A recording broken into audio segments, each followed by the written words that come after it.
Matriz de Risco. Episódio de hoje, O Corvo do Futuro. Gravado em 10 de dezembro de 2018.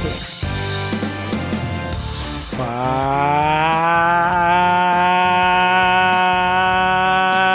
maninho! Fala, maninho! Começando aqui mais um Matriz de Risco, esse episódio de número 8, com meu amigo André Guar e comigo, André Brown. É isso aí, maninho. Você acabou de dar play aí no Matriz de Risco. Mais um aí pra conta, né? O episódio número qual? Número 8. Número 8. Nesse episódio número 8, eu vou contar uma coisa que aconteceu em 1838 que comprovou que existe realmente o viajante do tempo, aquele que Stephen Hawking queria comprovar que existia, só que o Stephen Hawking nasceu muito tempo depois desse cara que viajou no tempo em 1838. O nome desse malandro é Edgar Allan Poe. Edgar Allan Poe era um novelista americano que criou, na verdade, a ficção policial. Ficções policiais, os livros policiais sempre envolviam histórias de mistério ou macabras. Edgar Allan Poe. Então esse cara viajou no tempo e eu vou contar pra vocês como ele viajou no tempo e como pode se comprovar isso. E tem a ver com um barco e com comer carne animal. Essa história dele comprovar que existe viagem no tempo, primeiro que eu não acredito, segundo que eu não conheço. Mas você sabe que eu sei de onde ele nasceu, Edgar Allan Poe. Você nasceu, não sei se ele nasceu, mas ele morava lá, em Baltimore. Baltimore, USA. Sabe por que eu sei? Não. Porque tem um time de futebol americano de Baltimore que chama Baltimore Ravens, que é em homenagem ao poema dele mais famoso, que é Os Corvos. Ah, Os Corvos. Os Corvos que não tem nada a ver com aquele filme daquele filho do Bruce Lee que morreu, que chama O Corvo. Não tem nada a ver com isso. Não tem nada a ver, que os caras foram botar muita arma dando tiro e botaram uma munição. Não, em vez de botarem espoleta, né? Numa das armas tinha uma munição real e aí foi pro brejo. Como é o nome dele? O filho do Bruce Lee? É Brandon Lee. Brandon Lee. Péssimo ator, mas era filho do mito Bruce Lee. E você sabe que essa cena que ele morre, que é uma cena que ele tá em cima da mesa tomando tiro de 500 pessoas, essa cena está no filme? Sério, meu? Seríssimo. Que macabro, hein? Você sabe macabro como Edgar Allan Poe. Edgar Allan Poe. Inclusive, a Edgar Allan Poe faz um link também com os Beatles, que a gente já falou em outro episódio. Tem uma música dos Beatles que chama I Am The Walrus, que eles fazem uma referência. Eles falam, você precisava ver como eles estavam chutando o Edgar Allan Poe. Coitado. Mas não tem nada a ver, acho que ele não foi chutado nessa viagem. Chutado essa música no sentido figurado, né? I Am The Walrus, quer dizer, eu sou a morsa. E depois o Poe revela em outra música que eu não vou lembrar, que ele fala que a morsa era ele. Era o Poe. Agora você falou I Am The Warriors. Gugu. I Am Warriors? Warriors, você falou? Walrus. Achei que era o Wendy Warrior ou Warriors, aquele famoso filme que passava na sessão da tarde. Warriors, os Selvagens da Noite. Que tinha a famosa cena que se você... Vai estar no link embaixo aí no rodapé, o link, aquele link que dá um trabalho do cacete pra fazer e que eu brigo com o André Brown toda vez que a gente fala sobre esses links. Mas vai estar aí nesse link aí o famoso filme Warriors, os Selvagens da Noite, aquela cena clássica que o cara tá dentro do carro com 3 garrafinhas de vidro na mão, falando Warriors, come on to the plane. Eita, aí você vai estourar todas as caixinhas JBL de R$1,99 que as pessoas compram lá na Uruguaiana, todas essas. Se a sua caixinha acabou de estourar, ela era falsificada, era genérica, não era JBL original. Uruguaiana, famosa Uruguaiana, melhor lugar do mundo, né? É, muito bom pra fazer comprar lá no caminhão. Da alfândega. Ali sábado é uma delícia, né? Sabe que o Saara, sabe o que você quer ver com a Saara, aquele lugar ali que deserto, tem na cidade? né? Não, que tem na cidade? Sociedade dos Amigos da Rua da Alfândega. Sociedade dos Amigos da Rua. Saara, então não é Saara. Saara, Sociedade Sociedade Anônima, deve ser, hein? Não sei. Sociedade Anônima dos Amigos da Rua da Alfândega. Não, da Rua da Alfândega, Sociedade dos Amigos. Senão seria Saara. Ok, já foi. Vai estar no link aí, né? Sei lá. Porque Saara é isso. Achei que era porque ela é quente igual um deserto. Não tem também, nada a ver, mas né? é porque são a Rua da Alfândega. As ruas que tem em volta da Rua da Alfândega. Aliás, lá tem uma rádio da Rua da Alfândega, umas caixas de som penduradas na rua, horrorosas, que os caras ficam falando, como se fosse o nosso podcast, só que ficam falando anúncios, né? Uma vez por ano tem um incêndiozinho lá, já percebeu? Ah, sim. Lá e no Mercadão de Madureira. Isso. Uma vez por ano tem que dar limpada na mercadoria. De vez que aí some nota, some tudo, né? É verdade. Aí fica todo mundo de certo, tudo legal. Começa tudo do zero, né? A gente falou aí, eu tava falando do tiro do Corvo. Do corno ou do corvo? Do Brandon Lee no filme O Corvo, que ele toma um tiro e essa cena foi ao ar, realmente foi ao ar, está ali. Não vou ficar falando, gente, tudo que a gente fala está nos links, tá? É bem legal. De novo esse assunto? Não, então, justamente pra não ter que falar mais isso. Minha mãe reclamou que eu falei que ia dar um soco na tua cara, mano. Ainda bem que você não deu. Senão você estaria morto. Como o Brandon Lee. E como Edgar Allan Poe. Edgar Allan Poe. E com Stephen Hawking. Isso, mas então, tava falando de cenas que não estavam previstas pra irem ao ar e foram, desse o Corvo que tá... E como eu falei, não vou mais falar disso, tá? Tudo que a gente fala está em matrizderisco.com.br. Não, você não deixou eu falar, caceta. matrizderisco.com.br, você clica lá no episódio, cara, tem exatamente o link de tudo que a gente fala. Deve ter mais ou menos uns 60, 70 links por episódio. É bem legal. No mínimo. Clica lá, vai lá, clica e comenta que vocês vão curtir. Esse final de semana eu fui ver o filme da história do Fred Mercury, Bohemian Rhapsody. Fred Mercury. E tem uma cena nesse filme também, que é quando eles estão gravando os vocais isolados dessa música, Bohemian Rhapsody, que é uma música que eles misturaram ópera com rock. Nessa cena eles Canta caem. Canta o trechinho. Mamma mia, mamma mia. Não, melhor não. Vai pagar. Isso. E as pessoas não vão gostar. E tem nessa cena também eles caem, derrubam os tapumes do estúdio. Essa cena também não estava prevista, foi um erro de gravação e acabou indo ao ar. Pô, que incrível, né, gente? Quantas coisas erradas que dão certo, né? Como, por exemplo, a invenção da penicilina, a invenção do raio-x, a invenção aí não foi nem erro, né? A penicilina foi erro. A invenção da Super Bonder foi um erro. A invenção do post-it foi um erro. Tantas invenções. Tantos erros. Os erros que acabaram se mostrando fazendo mais sucesso acertos. que acerto. Mas falando de cinema, cara, pô, vou te falar, tá muito chato no cinema. O cinema perdeu a graça. Eu não vou mais ao cinema. Cinema virou, olha só, gente. Pô, você vai... Eu fui no cinema agora. Mas com pipoca sem pipoca. Com pipoca, com manteiga. Mas olha só, cara, o negócio é o seguinte. Cinema agora só passa filme droga. Filme de drogas? Ah, não, mano. É Transformers 48, 3D ou 2D? 3D. Agora tem sala de... Pô, falando 3D, 2D. Pô, tem sala de cinema 4X. 4X, balança a cadeira. O banquinho sai, seja, tem pula pirata? Tem pula pirata, tem neve, tem fogo. Pô, mano, o cinema ele tá tomando o lugar do parque de diversões. Acabaram os parques de diversões. Play Center, Terra Encantada, que a gente já falou aqui, isso tudo acabou. Aí as pessoas agora vão se divertir no cinema. Aí, porra, tem a cadeirinha que balança e só passa esses filmes Transformers, Homem-Aranha 47, Homem-Aranha versus Mulher Pulga. Não tem mais filme, né? Não tem mais o filmão, pô, o filmaço. Na minha época, aí falar aquela fila enorme lá pra ver os Vingadores 43. Porra, mano, na minha época eu fazia fila pra ver Soldado Ryan, Forrest Gump. Os Bons Companheiros. Até aquele Cassino, Titanic lá. Titanic. Porra, era Avatar, Matrix. Pô, isso aí que fazia fila no cinema. Agora, porra, você vai ver um filme legal desse aí, como é o Bohemian Rhapsody. Você tem uma salinha, mano. Uma salinha passando 3 horários por dia, porque o resto tudo tá tomado com isso. Esses filmes de blockbusters. Agora é all about money, gente. É o que dá dinheiro. O que dá dinheiro é esse filmezinho aí, animação, gibizinho virando. Daqui a pouco vai ter aí a Mônica, Turma da Mônica. A Turma da Mônica já teve. Daqui a pouco vai ter o Recruta Zero. Vai ter tudo, porque é isso aí que tá dando dinheiro, mano. Acabou o cinema, aí esses caras, os atores fodões aí também, pra ganhar dinheiro, estão fazendo esses papéis aí. Pega os caras fodão, o cara tá fazendo aí o Vingador 48. Ah, mano, dá um tempo. Isso aí é bom no gibi, no quadrinho, pô. Esse cinema é outra coisa. Cinema é a sétima arte, não é nada disso. Pô, os irmãos Lumière, coitado, deve estar se remoendo lá no caixão. Ah, mas os irmãos Lumière também, quando inventaram o cinema, eles não estavam achando que ia ser entretenimento, não. Os irmãos Lumière acharam que era um evento pitoresco que achavam que ia ser usado para fins científicos. Na verdade, foi um cara chamado Maury que inventou uma coisa chamada fuzil fotográfico, que é os primórdios do cinema. Para que ele inventou essa porcaria? Para estudar o movimento do corpo humano. Só que ele era um médico, um filantropo, e não quis registrar isso, não quis fazer, como é que é o nome daquele? Patente disso.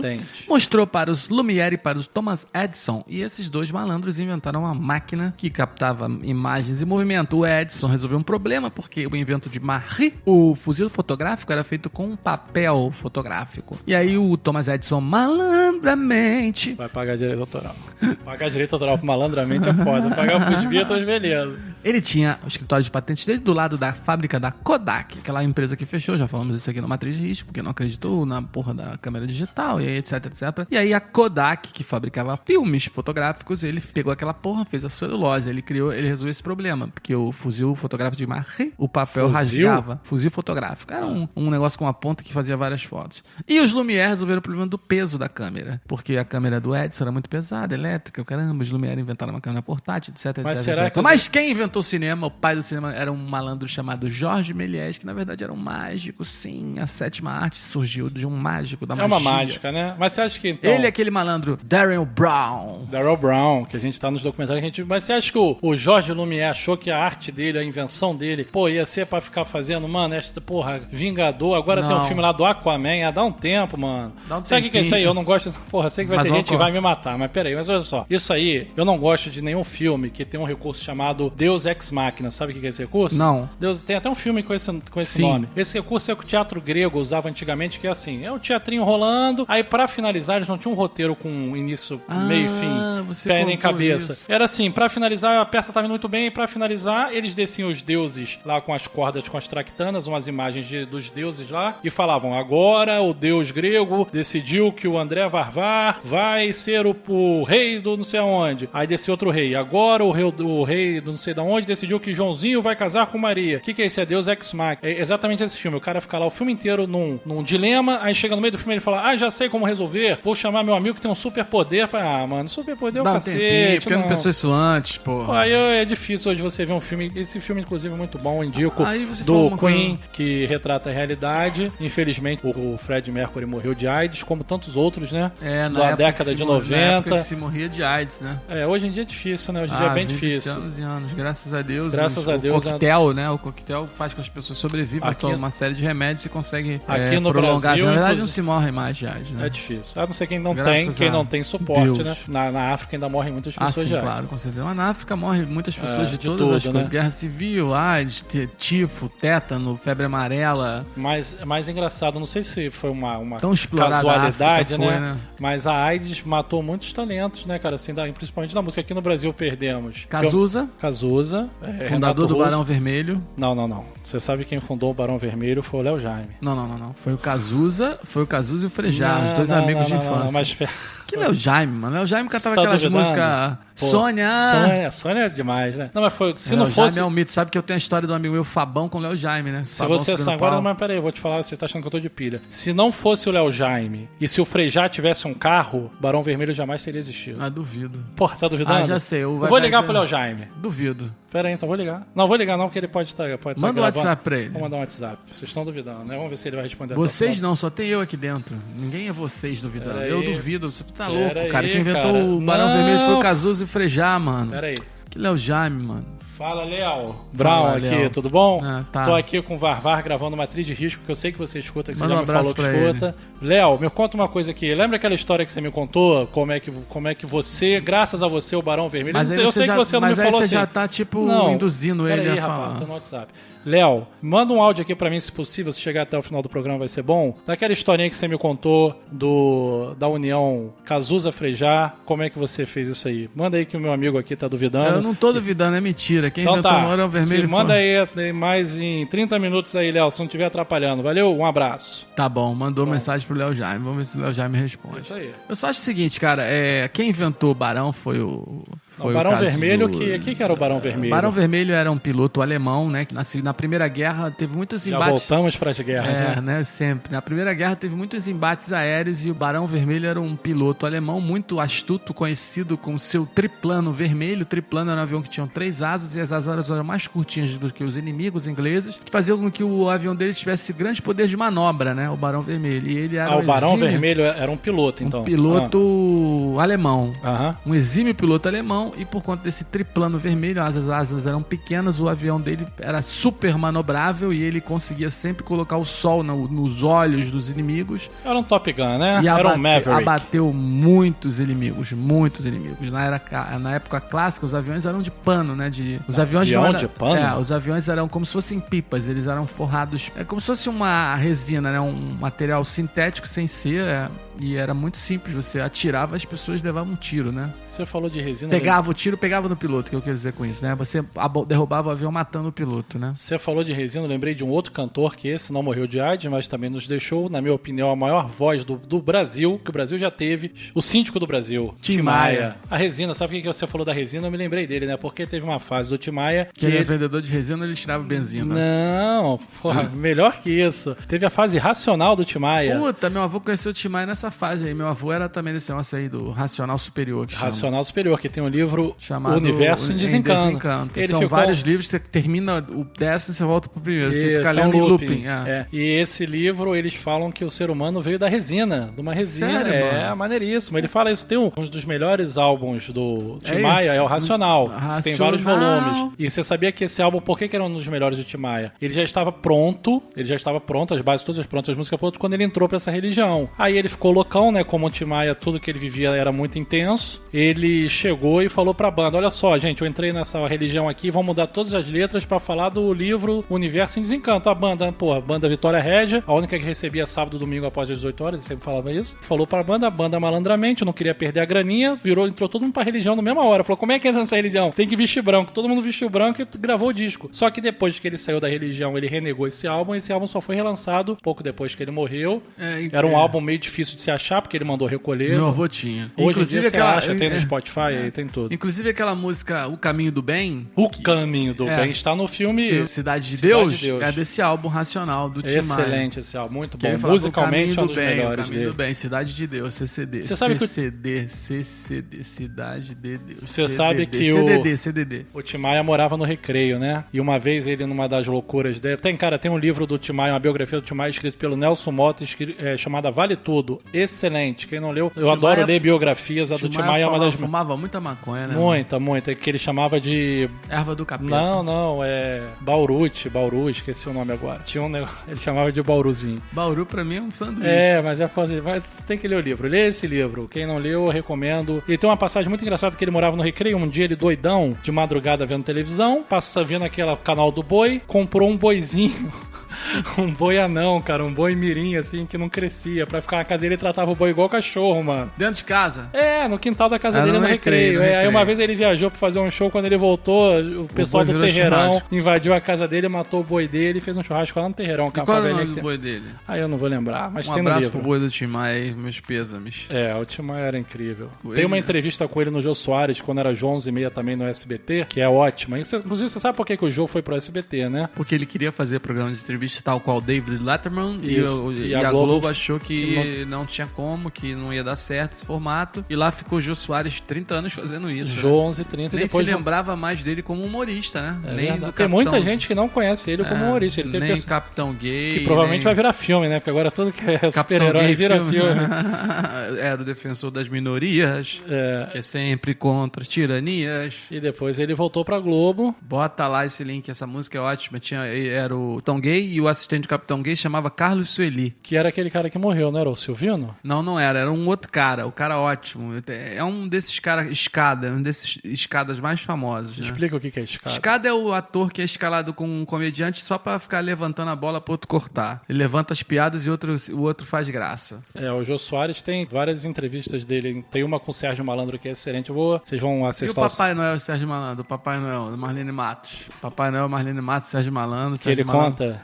Que a Xuxa, ele entrou no camarim da Xuxa, a Xuxa tava chorando muito. O que aconteceu, Xuxa? Não, porque a Marlene Matos me xingou, me mandou tomar no cu, sei lá, uma coisa assim. Sério, Xuxa? Mas, cara, sabe o que eu acabei de ver? Acabei de ver a Marlene Matos mandando o Papai Noel tomar no cu. Porra, que é? Quem é você perante o Papai Noel, Xuxa? Não, o porque Sérgio... a Xuxa, tinha um cara um ator vestido de Papai Noel e a Marlene Matos esculachou ele na frente do Sérgio Malandro. O Sérgio Malandro entrou no camarim da Xuxa e falou: Xuxa, você não é ninguém perante o Papai Noel. Não, essa entrevista do Sérgio Malandro no Jô Soares é fenomenal. Mas eu fui ver depois de um tempo... Tem stand-up, né? Eu fui ver o stand-up dele, era exatamente a entrevista. Era só ter dado ver o vídeo no YouTube que ele fala exatamente igual. Ele decorou a entrevista que ele deu no Jô Soares, foi sensacional, e ficou repetindo ela durante anos fazendo... Inclusive, essa história da Xuxa e do Papai Noel tem no stand-up dele. Tem no YouTube tudo que ele fala nessa entrevista com o Jô Soares no SBT, ele fazia no stand-up dele. Não mudou nada. E o pior é que o Sérgio Malandro é aquilo mesmo, né, cara? Ele caiu na poção. Você viu ele na Fazenda? Ele fazia esteira falando iê, cara. Pô, falando em Fazenda... Coitado, ele ficou refém do personagem, né, cara? Você já viu Where My Flowers? Não. Where My Flowers. Where My Flowers. Where My Flowers. Cara, tem um programa que tá passando no TLC. Travel and Living Channel. Que chama 90 Dias para Casar. O programa é o seguinte, é um documentário, tipo um reality, mas é um reality documental. Como é que é? Eles pegam pessoas do mundo inteiro, essas pessoas que conhecem, a gente já falou isso aqui de Tinder, de Harmony, de Par Perfeito, essas pessoas que conhecem pela internet e começam a ter um relacionamento pela internet de países diferentes e combinam de se casar. Então esse programa é o seguinte, quando essa pessoa vai para os Estados Unidos se casar, ela recebe ela faz um pedido lá, né, o cara manda a documentação que vão se casar, e ela recebe um visto de permissão de 90 dias, que ela tem 90 dias para se casar. Isso aí, papai, se ela não se casar, se ela não se casar em 90 dias, esse visto é cancelado, ela é deportada. Expulsa, no caso. Porque ela não pode entrar lá com visto de turismo e se casar. Até pode, pode, mas é mais complexo. Se ela já falar que está indo pra lá se casar, já tem toda a documentação, tudo, ela faz um pedido desse visto e ela tem 90 dias. Então esse programa chama 90 dias pra casar. Ele acompanha a pessoa chegando do país de origem, encontrando com o americano, 90 dias se eles vão se casar ou não. Porque eles se conheceram através da internet. Aí eles vão se conhecer pele a pele, né? Ver se eles realmente se amam. Aí são vários casais que eles acompanham. Bizarros, né? Casais bizarros. Não, um desses casais, gente, está na descrição. Um desses casais é a Larissa, de Minas Gerais. Larissa. Que ela vai encontrar um cara que eu esqueci o nome, Coach, acho que é Coach. Não lembro. Fala que é Peter. Não é. E que ela vai encontrar esse cara em Las Vegas. Mano, ela chega... Nevada. O cara vai receber ela no aeroporto, cara. Ela chega, a primeira coisa que o cara chega, né? Só que ela tem a ideia que o cara é milionário, que o cara mora... Mas o cara não vendeu muito isso pra ela, não. Mas é porque é o seguinte, uma casa de subúrbio nos Estados Unidos, vamos ser realistas, uma casa de classe média baixa americana... subúrbio lá tem um conceito diferente do nosso subúrbio aqui, né? Exatamente. Então uma casa de um subúrbio de classe média baixa lá, pô, é uma casa aqui de uma classe média alta, né? 3 quartos, 4 quartos, suíte. Então ela vê essas fotos do cara, conversa com o cara pela webcam, ela tem... o cara bota as melhores fotos, né? Não, mas o cara não é muito de enganar, não. O cara é meio pé no chão. O cara mora com a mãe. Quando ela chega lá no aeroporto, a primeira coisa que ela fala pro cara é o seguinte: Where are my flowers? Aí o cara, não trouxe flores. Ela, não, você tinha que ter trazido flores, chocolate, alguma coisa. Mano, ela já chega, o cara assim, todo feliz pra ver a mulher. A mulher não quer saber do cara, ela quer saber das flores. E ela fica irritada, mano. E o cara perguntando, como é que foi a viagem? Ela só fala, Where are my flowers? Where are my flowers? É sensacional. Porra, esse é um meme, bota já virou aí. Um meme na internet. Aí quando eles estão andando pelo aeroporto, tem uma máquina de vender flores, buquê de flores no aeroporto. Aí ela fala, aí minhas flores. Aí o cara, não, $20 é muito caro. E outra, eu cheguei cedo aqui, porque eu vou atrasou, vou morrer no dinheiro do estacionamento. Vambora. Aí eles entram no carro, cara, ela já reclama que o carro do cara não tem ar. Carro sem ar em Las Vegas também é foda. Realmente, aí já o cara é pobre, não é nem ele classe é pobre. média. Ele é pobre. Mano, ela só detona. Fala que o carro dele é uma boa. Mano, assim, na hora que eles estão se conhecendo, chega na casa do cara, e aí tua casa? Ele, pô, não gostei, a decoração é horrível, vou colocar no link, muito bom. Where are my flowers? É o nome do episódio? O Léo Jaime respondeu, vamos ouvir juntos, hein? Vamos lá, vamos ver se é verdade essa história aí. Não sei o que ele respondeu, vamos ouvir juntos, espera aí. Deixa eu aumentar o volume aqui, vamos ver. Eu tava fazendo show com o João Penca e seus biquinhos amestrados no Emoções Baratas, que era um lugar lá onde é o Asa, né? Então, enfim, tinha uns shows assim, só funcionava um barzinho lá nos finais de semana, sexta e sábado, e cada final de semana eu tocava com uma banda, ou com o João Penca e seus biquinhos amestrados, ou com Nota Vermelha, que era uma outra banda que eu tinha também. E aí, um dia foram lá os 4 garotos que estavam querendo montar uma banda chamada Barão Vermelho, me convidar para ser o cantor da banda. Eu falei que eu já tinha 2, né, e compunha para as 2, né, então não achava possível me dividir em 3 trabalhos diferentes. Mas fiquei a fim de ir conhecer o som da banda e ver se tinha alguém que eu pudesse indicar, né, algum amigo e tal. Quando eu fui no ensaio deles e ouvi o som, eu ouvi o som e achei que tinha a ver com Cazuza, que eu já sabia que cantava, porque eu tinha feito direção musical de peça e botado ele para cantar, ele fazia backing nos biquinhos de vez em quando, e eu sabia, 2 anos antes, que ele compunha muito bem, porque ele tinha me mostrado Down em Mim e me pedido para fazer segredo, não contar para ninguém, porque ele tinha feito, mas não queria ser músico, não queria ser compositor, nada disso. Eu achava que ele queria, só que ele não tinha muito... Assim, o fato do pai ser presidente de gravadora não era confortável para ele, né? Resultado, quando eu fui lá conhecer o pessoal do Barão, eu liguei para ele e o convenci, com muita dificuldade, a ir no ensaio para fazer a mesma coisa que eu tinha feito. E vai lá e vê qual é, e pensa se tem alguém e tal. Mas aí ele disse que não sabia andar no Rio Comprido. E aí eu disse, olha, tem uns caras da banda que não tem carro, você combina com ele mora no Flamengo, lá em Laranjeiras, e aí você combina com ele, você dá carona pra ele te ensina onde é. Aí ele combinou com o Frejá, na verdade se encontraram, o Cazuza passou de carro na praia de Botafogo para facilitar o encontro e tal, e eles se encontraram lá e no carro foram batendo papo. Nesse primeiro dia, desse primeiro contato dele com o Barão, eles já acabaram fazendo música, começaram a parceria, né? Foi uma coisa super casual.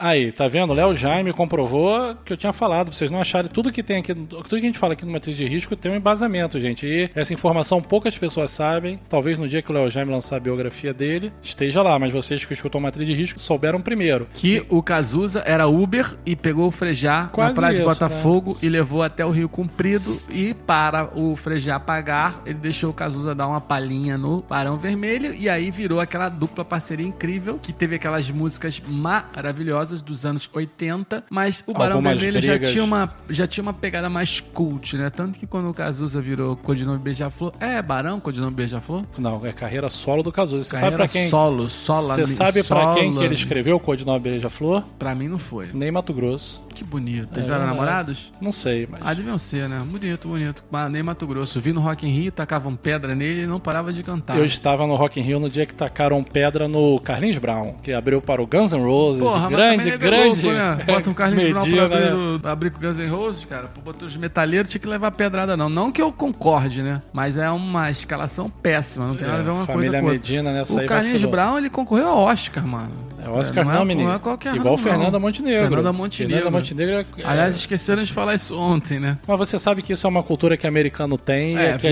Virou uma chancela. Né? Todo mundo que é indicado ao Oscar, ou vencedor do Oscar, nos Estados Unidos, o cara vai fazer um filme. O vencedor do Oscar, Denzel Washington. Cuba Gooding Jr. Sempre foi o primeiro negro a ganhar um Oscar. Cuba Gooding Jr.? Ganhou. Não sabia não. Jerry Maguire, né? O grande virada. Pelo jogador de futebol. Tem aquele discurso que vou botar aí também, que é excelente, dele falando com Tom Hanks. Show me the money. Não, quando ele recebe a estatueta. Inclusive, tem um vídeo muito legal mostrando os bastidores desse discurso do Cuba Jr., quando ele ganha o ator coadjuvante por Jerry Maguire, que é gravado de dentro do Itcher. Da cabine, né? Que transmissão. Switcher, pra quem não sabe, é onde é feito a sala de comando da transmissão de televisão. Então tem um vídeo desse momento, quando ele ganha a estatueta, gravado dentro do Switcher, que é incrível. Que você vê a loucura, porque ele sai totalmente do script, ele estoura o tempo. Ele sobe na cadeira, dá pirueta. Porque ele fez um pouco o que o personagem faz, né?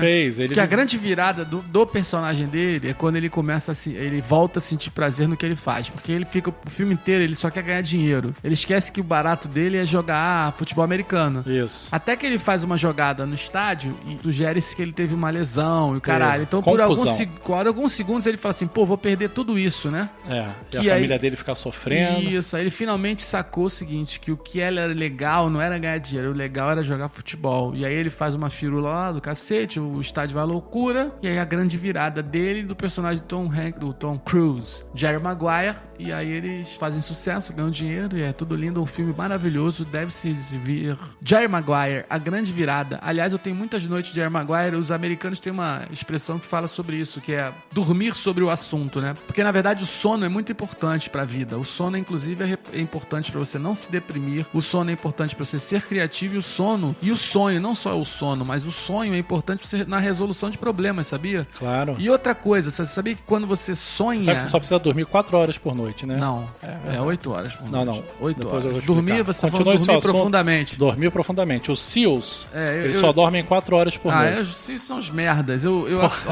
Tudo que você precisa saber pra dormir, eu sei, tá? Só pra você se ligar. Vem cá, mas sabe o que ferrou com a gente? Foi a luz elétrica, cara. Porque quando a gente era... Antes da luz elétrica, que foi inventada em 1800 alguma coisa, Thomas Edison inventou a lâmpada, né? Não sei o quê. A gente dormia quando escurecia e acordava quando o dia ficava claro. Então a melatonina... Cantar do galo. Exatamente. A melatonina, que é o hormônio que é produzido durante a noite, tem que ter escuro pra produzir melatonina, tá, gente? Se você tiver uma luzinha no seu quarto, aquela luzinha do ar-condicionado que fica acesa à noite, você não vai produzir melatonina suficiente. A melatonina é um hormônio que é feito para induzir o sono natural, feito naturalmente. Por quê? Quando o corpo sabe que está escuro, ele sabe que está à noite, produz esse hormônio, você dorme tranquilamente e tal. Lá tem o sono, dorme, o famoso sono REM, que é os movimentos dos olhos rápidos, não sei o quê. E a luz elétrica baratinou todo o sistema do ser humano. Você hoje vai dormir 3, 4 da manhã, com a luz da televisão nos seus escórnios e o cacete, não sei o quê. Então, resumindo, se ferrou, mano. Você tem que dormir cedo, acordar cedo para ter saúde. O sono e o sonho são importantes para ter saúde. Eu tava falando do Jerry Maguire porque ele teve um sonho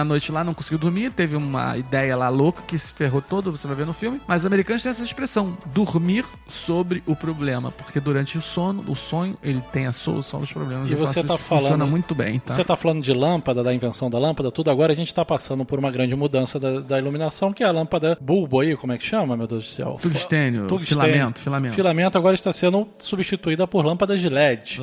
E isso tá impactando numa coisa muito importante. O quê? As fotos do espaço da Terra, que eram aquelas fotos lindas, noturnas, que você via os desenhos da cidade de amarelinho, caramba. Se você for ver as cidades hoje, principalmente na América, na Ásia, Japão, a exatamente, China, que já tem muita iluminação por LED, você não tem mais aquela foto, virou um borrão branco. Sério? Está acabando com as fotos, tristeza. Aquelas fotos lindas, vou colocar aí também, já está. Agora é uma mancha Agora é uma mancha branca, porque o LED não tem aquela definição que tinha as luzes de tungstênio. Exatamente. Né? Se você for ver ali algumas cidades americanas ou na própria Ásia, no Japão... É como se fosse um liquid paper. Um liquid paper, aquela foto morreu. Em falar de olhar por alto, você falou de Japão, de China, de liquid paper, de olhar pelo alto. Meu irmão Rony mostrou uma foto outro dia. Na China tá tendo um grande problema lá com bicicletas de aluguel. Você sabe que existe uma modalidade de bicicleta de aluguel que não é como a nossa aqui, da bicicletinha do Itaú, nas grandes cidades. Lá é o seguinte, você deixa a bicicleta onde quiser. Já tem isso em São Paulo. Em São Paulo chama tem Yellow. Aquela bicicleta Yellow. O que a China fez? A China liberou 3 empresas para fazer aquilo nas cidades. Você larga onde você quiser. Só que ela cometeu um pequeno equívoco. Ela não limitou a quantidade de bicicletas. E aí o que acontece? Você chega no lugar, você bota 1, 2, 3 e faziam-se pilhas e pilhas de bicicletas na rua, você não conseguia mais tirar as bicicletas. A prefeitura começou a... perto de metrô, né? É isso. Perto de metrô, estádio, não sei o quê. Ficava uma bicicleta em cima da outra, você nunca pegava, ficavam pilhas e pilhas de bicicletas. Isso é um fenômeno na China hoje. E eles retiram essas bicicletas e botam em depósitos. E nos depósitos, eles botam as bicicletas por locadora. Então as fotos aéreas parecem grandes plantações de bicicletas recolhidas na rua. Incrível. Vai ter na descrição do... Você sabia que um problema urbano lá agora. É uma praga as bicicletas. Sabia que você falou da China, eu lembrei do Japão. E no Japão tem uma coisa muito interessante que é o correto. Se você for parar pra pensar friamente, no Japão, o IPVA, o Imposto sobre Automóveis, ele, quando você compra um carro zero, o imposto é quase nada. Por quê? Um carro zero, a chance dele dar problema, dele estragar o asfalto, dele poluir, dele quebrar, soltar um óleo, dele soltar uma fumaça negra, qualquer coisa é muito baixa. Ou esses problemas, a chance deles correrem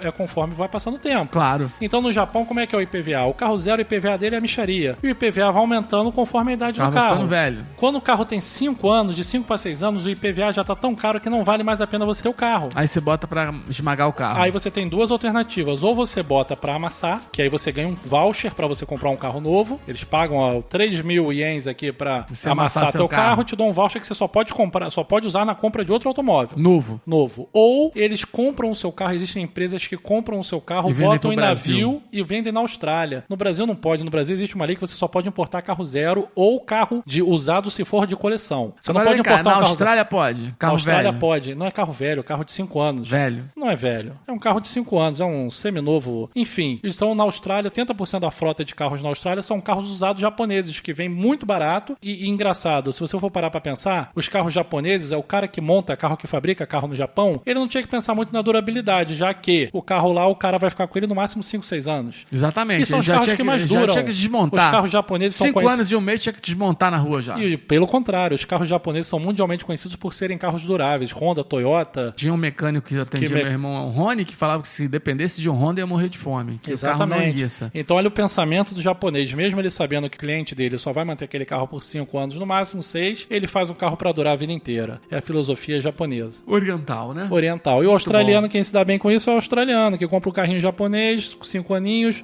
filé, e aqui a gente só pode importar carro zero. O Brasil não deixa você importar nenhum carro usado. E aí você nem se você estiver de mudança. Nem se estiver de mudança. Eu sei que quando você vem de mudança, você pode trazer um container de tralha. Pode, mas não pode trazer carro. E nem se você vier dirigindo. Se você vier dirigindo, quando você chega aqui, o Detran te dá uma licença de um período, você também não pode nunca legalizar se o carro for usado, você jamais vai poder... Com barco é a mesma coisa. Se você chegar num barco velejando aqui, navegando, você não pode nacionalizar o barco. Não pode. Aí o que você tem que fazer? Você sai e volta em 6 meses. Sai e volta em 6 meses pra você poder manter aquela licença e ter o barco aqui. Se você quiser morar numa marina com um barco estrangeiro, você tem que fazer isso pra você poder ter o barco aqui. Você não pode importar barco usado, que é uma tremenda estupidez porque a gente não tem fabricante de barco. tradicional. poucos, A gente né? tem o Poucos. Velamar e tem um lá no sul que eu esqueci o nome, mas, pô, comparado com a demanda reprimida que teria se esses barcos tivessem um preço acessível, porra, não tem comparação a gente importar os barcos. Eu E não sabe que é engraçado que os barcos, eles vêm velejando pro Brasil, né? Mesmo os barcos importados, Janetou, Beneteau, o francês,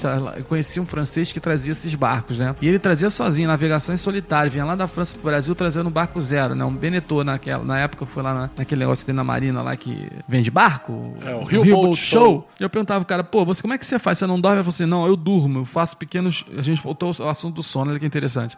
Eu tiro pequenos cochilos. Mas como é que você sabe? Ele falou assim, olha só que loucura. Ele dormia com uma colher na mão e ele falava que quando a colher caía no chão, ele acordava. Era a hora certa de ele acordar. Era o o alarme dele. Olha que loucura. Não sei se ele falava isso pra se parecer inteligente. O mais interessante é que você acreditou, né? Mas faz sentido, né, O mar batendo no casco, o vento balançando a vela, ele vai acordar com uma colher. Mas ele deve estar é um cansado, ET, né? Talvez ele tenha voltado no tempo, seja um viajante do tempo. E tenha barco, mas como esse cara aqui, do Edgar Allan Poe, o famoso novelista, é isso? É. Ele voltou no tempo? Voltou, você sim. que falou. Sabe por quê? O Edgar Allan Poe, olha que interessante, cara. Ele escreveu um romance, chamava Narrativa de Arthur Gordon. Um romance não era um romance, na verdade era um livro até um pouco macabro, né? Ele tinha essa particularidade de escrever coisas macabras, misteriosas. Esse livro especificamente não foi muito sucesso, as pessoas rejeitaram o livro que achavam muito violento. Acharam pesado. Pesado. É como hoje a gente acha um filme pesado, uma série, um programa, antigamente as pessoas achavam livros pesados, né? Livros pesados. Hoje em dia ninguém mais acha livro pesado porque ninguém mais tá lendo livro, na né? balança, ninguém lê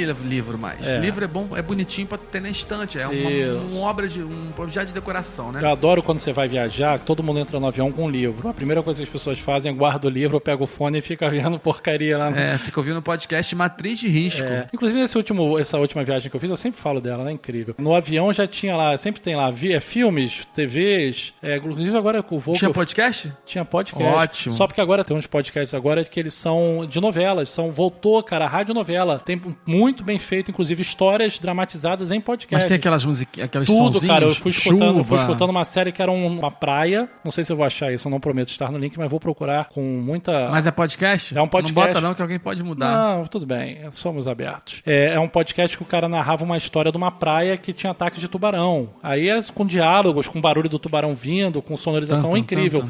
É a radionovela voltando. Inclusive, sabe que teve essa história, a maioria das pessoas devem saber, aquela radionovela que o cara estava contando da invasão dos ETs. Famoso Orson Welles. E teve várias pessoas se mataram. Mesmo avisando antes que era uma peça de ficção. Só que as pessoas pegaram no meio porque faltou luz. Isso eu não sabia. Faltou luz e as pessoas ficaram sem rádio. Quando a luz voltou em grande parte do país, a radionovela já tinha começado. Então as pessoas não pegaram a introdução entendendo que era radionovela. As pessoas acharam que eram hard news, notícias. E aí teve um caos na América toda. Isso ficou muito famoso. Que era a Guerra dos Mundos, narrada por Orson Welles, que depois virou um cineasta conhecidíssimo, que responsável pelo sucesso Cidadão Kane, o filme chato de assistir, mas bom de comentar. Muito bom. Chato de ver e bom de falar, né? Cidadão Kane é obrigatório para quem gosta de cinema. Quem quer entender cinema, Orson Welles criou várias técnicas. Aliás, foi interessante porque ele não era um cara de cinema, era um cara de teatro, de radionovela, e foi dirigir um filme. E aí, o que foi o bacana disso? Ele não sabia. E aí foi por conta disso que ele criou várias coisas diferentes, né? Porque ele como se começasse de uma folha em branco, né? Ao contrário do cara que estuda muita teoria, às vezes ele não consegue variações sobre o mesmo tema. E já o Orson Welles, porque não era um cara do meio, vamos dizer assim, ele criou várias coisas, inclusive profundidade de campo, com utilização de marcação de cenas em 3 planos. Tem a famosa cena no garotinho lá, que é o Cidadão Kane, o próprio Cidadão Kane, que os pais estão conversando na sala e tal, e ele está através de uma janela lá no fundo do quadro, brincando com o trenozinho dele, que no final você descobre que o filme inteiro é sobre esse trenó. Haha, acabei de contar o final do filme, tá? Spoiler. Isso aí, cara, não viram, já era. Bom, Varvá, estamos chegando no final... Estive na casa dele, tá? Onde Existiu é esse cara, porque esse cara foi inspirado num milionário americano da telecomunicação chamado não sei o que, Rush, tá? Não. E aí a casa dele, existia a casa dele, né? Falaram assim, essa é a casa do Cidadão Kane, que era um milionário da mídia americana, que foi... E eu tive lá, Muito bom, hein? Califórnia. Muito. Califórnia era incrível. Já falamos da Califórnia. Inclusive, Welcome to the hotel, California. Tem uma história muito boa dessa música que podemos contar em outro episódio, porque esse episódio, de número 8, está acabando. E é isso aí, eu vou tal falar... como esse ano, né? O ano também está acabando. Tá acabando. Foi um ano bom? Você sabe que tem uma regra de 3... Pra mim foi um ano excelente. Você sabe que tem uma regra de 3 pra saber se esse ano foi bom ou não pra você, né? Como? Tem 3 perguntas que você faz. Vamos lá, vou responder. Você foi ao cemitério esse ano? Fui, mas não foi com ninguém da minha família. Então, tá bom. Não foi ao cemitério. Você foi... Eu esqueci. Hospital? Não, hospital não entra na conta. É se você foi ao cemitério... Não. O resto eu esqueci. Pô, que merda, hein, André? Porra, tu tá pensando que tu É vai uma falar um regra negócio de... inteligente? Não, mas porra. é inteligente, mas é que eu esqueci. Tem uma regra de Porra, três. mano. Tá vendo só? É isso que eu digo pra vocês. Matriz de Fosfosol. risco não tem roteiro, gente. As Não pessoas tem. encontram a gente e falam assim, pô, vocês escrevem roteiro? Não, cara. A gente sai conversando, é um grande bate-papo. E às vezes acontecem essas coisas, não lembra. A gente podia fazer o quê? Ele metia a mão no computador ali, dava 3 teclados e aparecia. Só que não. Não pode. Senão não tem nada a ver com o nosso matriz de risco. Matriz de risco é isso aí, maninho. É isso aí. E aí eu vou contar pra terminar, porque até hoje as pessoas me enchem o saco perguntando sobre o PowerPoint. O PowerPoint eu não vou explicar mais. Mas tem no link do episódio. Tem? É só entrar em então vai lá, matrizedisco.com.br e procurar o episódio 1, piloto espacial. Vai tá lá. estudar lá o que é PowerPoint, pô, PPT. Famoso PPT. Conte- PPT é a extensão conte a história do tô com uma Edgar- dor de cabeça, mano. Edgar Mas vamos Allan lá. Poe. Edgar Allan Poe, que é esse novelista americano famoso por várias novelas, por ter lançado o gênero policial ficcional. E Edgar Allan Poe escreveu um livro em 1838 chamado Narrativa de Arthur Gordon, que contava a história de um marinheiro chamado Richard Parker, Parker, que foi durante Richard Parker é o nome do tigre do filme do a Pi. história de Pi, filme sensacional, alegórico, O maravilhoso. tigre é o Richard Parker. Não sabia. É.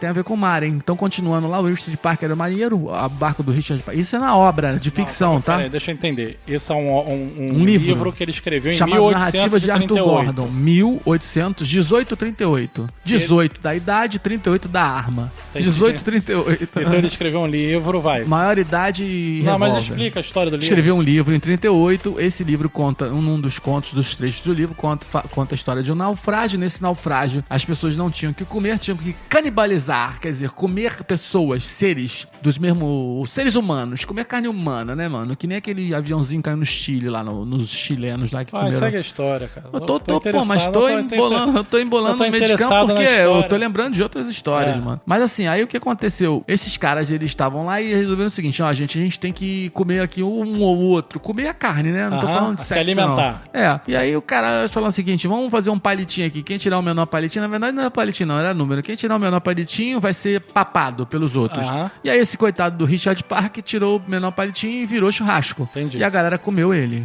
comeu a carne, Isso né? é a história do Edgar Allan Poe. É. Só que em 1858, uns anos depois, aí é isso aí, 1850. 50 anos depois, né? 50 anos depois, 38 mais 50. 88.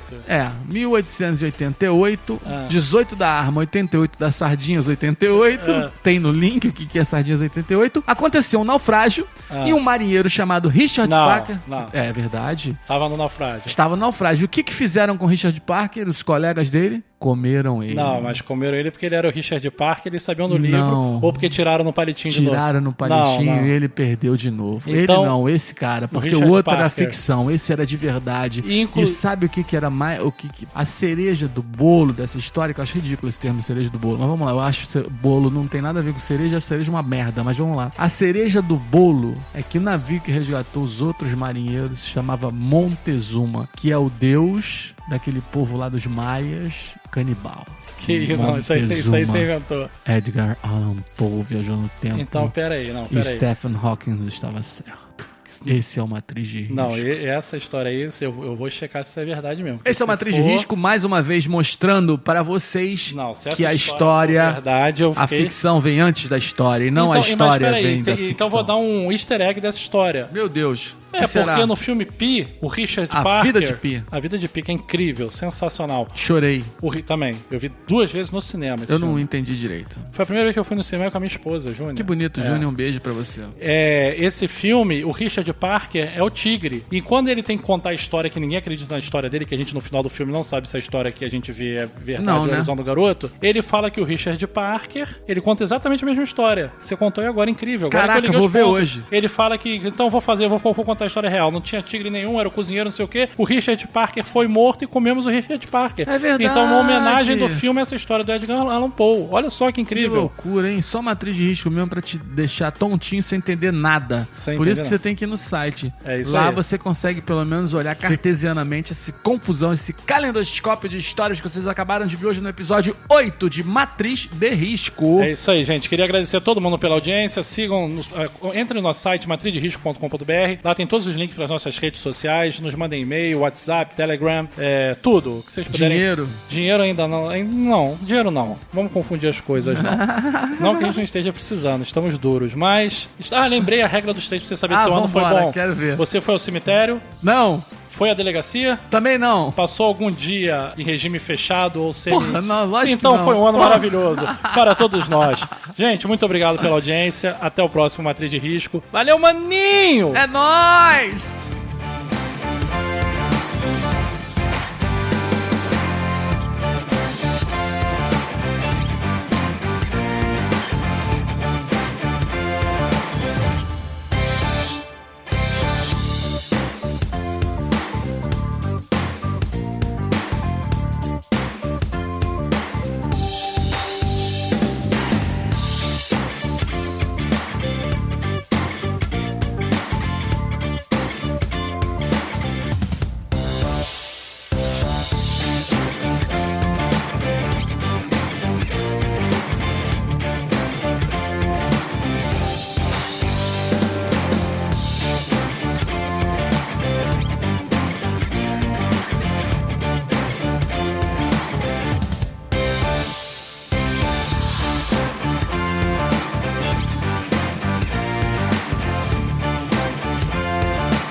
Tava aí, né, maninho? Esse veio rápido, esse nem precisou esperar muito. Porque tem horas que não acaba a musiquinha, né? E agora não deu nem tempo da gente pensar no que a gente ia falar. Então, vou lhe contar uma história que a gente falou do Oscar. O Oscar, veja esse vídeo dos bastidores do Oscar, o Oscar tem uma curiosidade muito legal. Ninguém sabe quem vai ser o vencedor. Ninguém sabe. Toda hora tem um errinho por causa disso. Exatamente. Então, o cara que vai fazer a direção do Oscar, ele tem que saber a vida de cada um. Por quê? O cara que ganha o Oscar, ele agradece várias pessoas. E o cara Normalmente as pessoas estão lá na plateia. E o cara tem que saber, então, tipo, ganhou fulano, então ele tem que falar, câmera 2, vai pro ciclano, vai pro terceiro, que ele vai falar dessas pessoas. Mas sempre tem uma pessoa que ninguém sabe quem ele vai falar, que é o cara que me ajudou, me deu uma quentinha lá quando eu estudava. Quando eu tropecei na E é uma loucura. calçada. Então os bastidores do Oscar parecem agora não mais, que tem muito erro, mas parece um evento redondinho, mas os bastidores são um caos. E o Oscar, aquele troféu, não era registrado, e o Silvio Santos, cara de pau como fez o troféu imprensa igualzinho ao Oscar. Como ele fez a Casa dos Artistas quando a Globo comprou o Big Brother da Endemol. Piratão, Silvio Santos. É isso aí. Valeu, maninho. É nóis. Foi, né? Foi ótimo.